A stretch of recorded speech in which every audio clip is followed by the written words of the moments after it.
Hello everyone, my name is Kuldeep Singh Rathore and welcome in engineers वाला platform. Guys, आप सबको पता है, आप लोग के लिए जो भी इंपॉर्टेंट नोटिफिकेशंस और अपडेट्स होती है इंजीनियर्स वाला के प्लेटफॉर्म पर आपको टाइमली बेसिस पर शेयर कर दी जाती है। गाइज, आज का जो नोटिफिकेशंस आप लोगों के लिए यहाँ पर आया है वो भारत इलेक्ट्रॉनिक्स लिमिटेड की तरफ से आया है, जो कि गवर्नमेंट ऑफ इंडिया अंडरटेकिंग है, मिनिस्ट्री ऑफ डिफेंस के अंदर फंक्शन करता है और नवरत्ना कैटेगरी का पीएसयू है। गाइज, मैं आपको यहाँ पे बताना चाहूंगा टू इंपॉर्टेंट नोटिफिकेशंस इन्होंने यहाँ पे अनाउंस किया है। अभी कुछ ही दिनों पहले इनकी प्रोबेशनरी इंजीनियर की रिक्रूटमेंट भी अनाउंस हुई थी, जो कि परमानेंट बेसिस पे थी। अभी जो रिक्रूटमेंट आई है ये फिक्स टर्न बेसिस पे यहाँ पे निकाली है। तो प्रोजेक्ट इंजीनियर, ट्रेनिंग इंजीनियर की अगर आप देखोगे ऑफिसर 1 की चेन्नई यूनिट की है। तो इस नोटिफिकेशंस में अगर आप यहाँ पे ऑब्जर्व कर पा रहे गाइस, तो डिटेल भी इन्होंने यहाँ पे प्रोवाइड कर रखी है, जैसे कि डिप्टी इंजीनियर की वैकेंसीज भी अवेलेबल है और इसके साथ साथ आप यहाँ पे देख सकते हैं जो चेन्नई यूनिट है उसकी वैकेंसीज भी अवेलेबल है। तो प्रोजेक्ट इंजीनियर इलेक्ट्रॉनिक्स की 3, प्रोजेक्ट इंजीनियर मैकेनिकल की 6, प्रोजेक्ट इंजीनियर सिविल की 1, ट्रेनी इंजीनियर इलेक्ट्रॉनिक्स की 8, ट्रेनी इंजीनियर मैकेनिकल की 4 और ट्रेनी इंजीनियर सिविल की 1,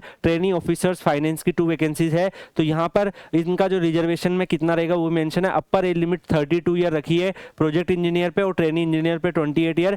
जो प्रोजेक्ट इंजीनियर है इसमें यहाँ पर इन्होंने एक्सपीरियंस मांगा है, बट जो ट्रेनी इंजीनियर है इसमें कोई भी एक्सपीरियंस की डिमांड नहीं रखी गई है। गाइज, इनका अगर परमानेंट बेसिस पे अप्लाई करना है तो प्रोबेशनरी इंजीनियर में अप्लाई कर सकते हो, वहां पर कुछ लिमिटेड ब्रांच की वैकेंसीज इन्होंने दी है, यहाँ पर कुछ अदर ब्रांच की वैकेंसीज भी अवेलेबल है। गाइज, यहाँ पर जब आप ज्वाइन करते हो तो प्रोजेक्ट इंजीनियर में यहाँ पर जो आपका ये रहेगा वो 3 ईयर का टेन्योर रहने का है, जिसको 1 ईयर और भी एक्सटेंड किया जा सकता है, जिसमें आपको फर्स्ट ईयर में 40,000 पर मंथ, फिर सेकंड ईयर में 45,000, फिर थर्ड ईयर में 50,000, फिर फोर्थ ईयर में 55,000। तो इस तरीके से आपको सैलरी मिलेगा। ट्रेनिंग इंजीनियर में ऑफिसर 1 में अगर हम देखेंगे तो इनिशियल पीरियड ऑफ 2 ईयर्स के लिए यहाँ पे ये रहेगा, इसको एक्सटेंड भी किया जा सकता है। तो ट्रेनिंग इंजीनियर वाली 2 ईयर के लिए रहेगी, इसमें फर्स्ट ईयर में आपको 30,000, सेकंड ईयर में 35 एंड देन 40,000 रहेगा, फिर प्रोजेक्ट उस हिसाब से प्रोजेक्ट बेस पे रहेगा। इसमें जो क्वालिफिकेशन है गाइज, प्रोजेक्ट इंजीनियर में बीई बीटेक आपका मांगा है। ऐसे ही अगर आप यहाँ पे देख सकते हो सब में बीई बीटेक रिलेवेंट डिसिप्लिन में आपका होना चाहिए, उसी हिसाब से यहाँ पे एलिजिबिलिटी रखी है। फिर इसके अलावा जो भी जिसमें एक्सपीरियंस मांगा है डेफिनेटली उसमें एक्सपीरियंस होना चाहिए, जो फ्रेशर के लिए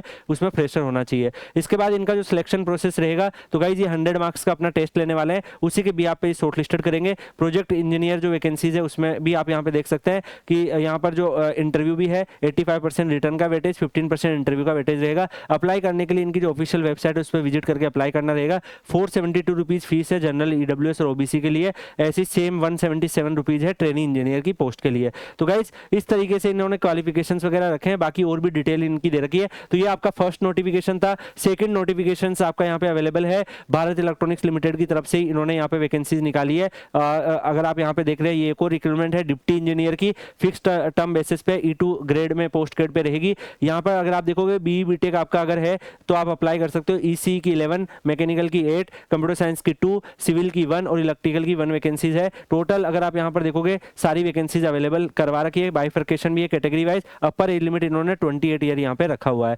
गाइज, अगर आप यहाँ पे देख पा रहे हो एज जो है वो 28 ईयर है। अगर आप किसी स्पेसिफिक कैटेगरी से बिलोंग करते हो तो उस हिसाब से आपको एज में रिलैक्शन भी अवेलेबल करवा रखे हैं। ऑफिशियल वेबसाइट BailIndia.in पर अवेलेबल है, एप्लीकेशन लिंक भी एक्टिव है, आप विजिट करके अप्लाई कर सकते हैं। Electronics, mechanical, computer science, civil और इलेक्ट्रिकल में जो भी रिलेवेंट डिसिप्लिन है वो सारे बच्चे आप यहाँ पे अपने फॉर्म भर सकते हो। यहाँ पर अगर हम देखें जो आपका CTC रहेगा वो 12 लाख से 25 लाख के बीच में रहने वाला है। तो सैलरी स्लैब आपका 40,000 से 1,40,000 के सैलरी स्लैब में रहेगा। इसके अलावा जो भी आपके बेसिक पे अलाउंसेस जितने भी अदर बेनिफिट्स है वो रहेंगे। सिलेबस आपका जनरल एप्टीट्यूड रहेगा और टेक्निकल जो भी आपका डिसिप्लिन में आप भरेंगे उसमें इसमें रहने वाला है। अप्लाई करने के लिए बेल की ऑफिशियल वेबसाइट पर जाकर आपको अपना फॉर्म फिल करना रहेगा। बाकी ये दोनों PDF मैं आपको Kuldeep sir _PW Telegram channel पर डाल दूंगा, तो आप लोग Kuldeep sir _PW Telegram channel join कर सकते हैं। 6 फरवरी 2025 लास्ट डेट है, उससे पहले आपको एप्लीकेशन फॉर्म भर देने हैं। बाकी गाइस, इसके लिए अगर आपको कोई और हेल्प चाहिए तो आप Kuldeep sir _PW Telegram channel पर पूछ सकते हैं। मिलते हैं नेक्स्ट वीडियो में किसी और अपडेट के साथ, तब तक के लिए good bye, take care, see you.